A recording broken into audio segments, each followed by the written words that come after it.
What if everything you knew was a lie? He wakes inside a world of data, but outside, reality is cold. A girl stands alone, wielding power against an unbeatable system. Two lives intertwined. One game, two fates, no reset. Bound by code, surrounded by chaos, their fight has just begun.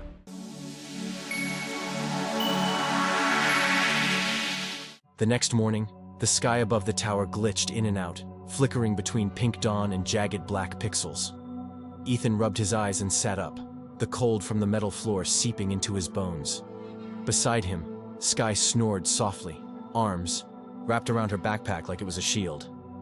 He stood and walked to the edge of the platform. The broken highway stretched out below, a river of forgotten vehicles frozen in time. Beyond that, endless digital terrain, fragmented forests, glimmering fields, and jagged mountain code.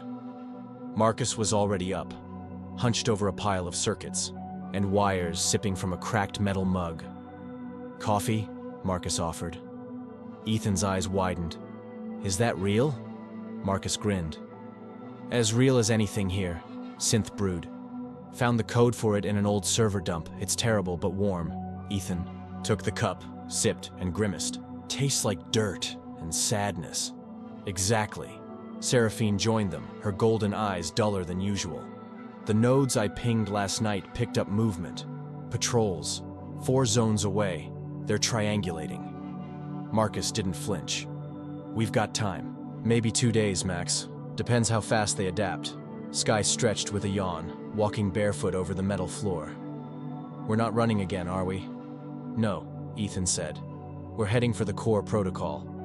Big talk for someone who still can't decode a security field, Seraphine said with a smirk. Ethan shrugged. "Hey, that's your job." They all chuckled lightly, but the air still felt heavy. Danger always sat at the edge of the horizon like a shadow waiting for its cue. As they packed their things, Marcus pulled out a data crystal. "Before you go, this has something you'll need." "What is it?" Seraphine asked. "Logs. Conversations. A recording of the core interface from a user who got close."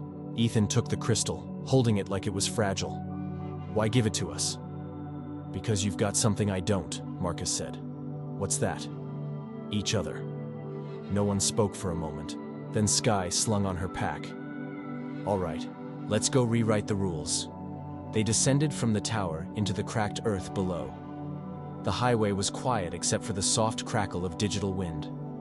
A few hours into the journey, they came across a small gas station, half-rendered, flickering in and out of existence like it couldn't decide if it belonged. Ethan peered through the broken window.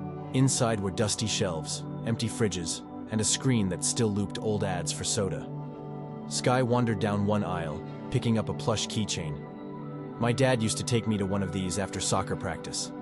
Let me pick out one snack. I always went for sour gummies." Ethan gave her a smile.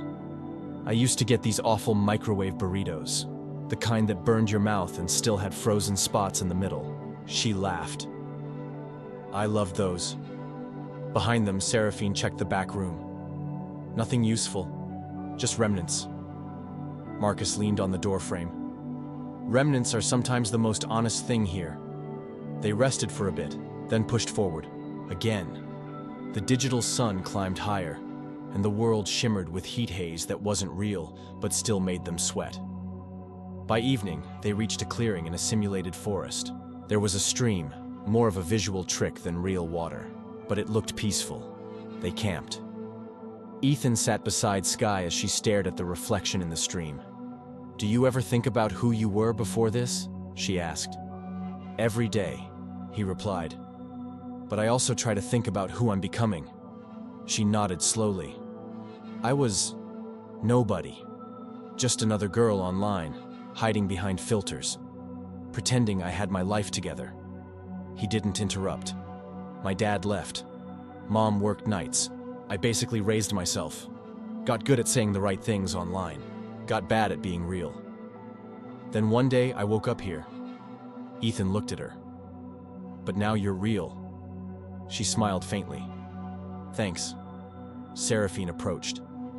"I decoded part of the crystal. It's messy, but there's one phrase that keeps repeating. Root must be earned through loss." Ethan frowned. "What does that mean?" Marcus answered from behind a tree. It means someone has to lose something to gain control. That's how the system was written.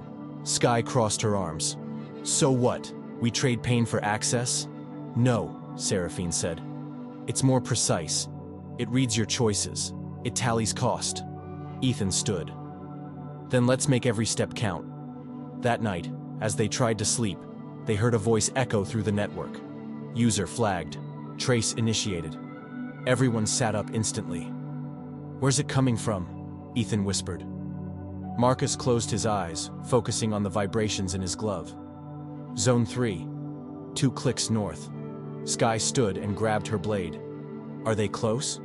2. Close, Seraphine said. We move, now. They ran, through the glitching woods, across cracked code streams, jumping over terrain that shifted beneath them. The digital world wasn't meant for escape.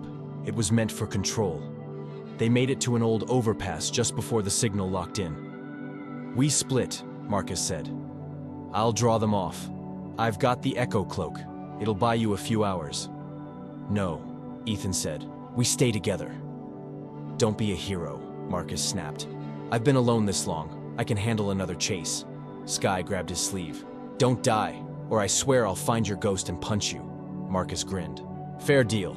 He vanished into the trees. The others kept moving. No time for tears, just decisions. At dawn, they reached a high cliff that overlooked a valley full of jagged towers and corrupted sky. Seraphine scanned it. That's it. The core zone. Ethan stared out. We're really doing this. Sky leaned beside him. Whatever happens, I'm glad I'm here with you guys. He reached out, held her hand for just a second. Then they turned toward the edge and jumped. The story wasn't over, but the system was about to feel the weight of their footsteps.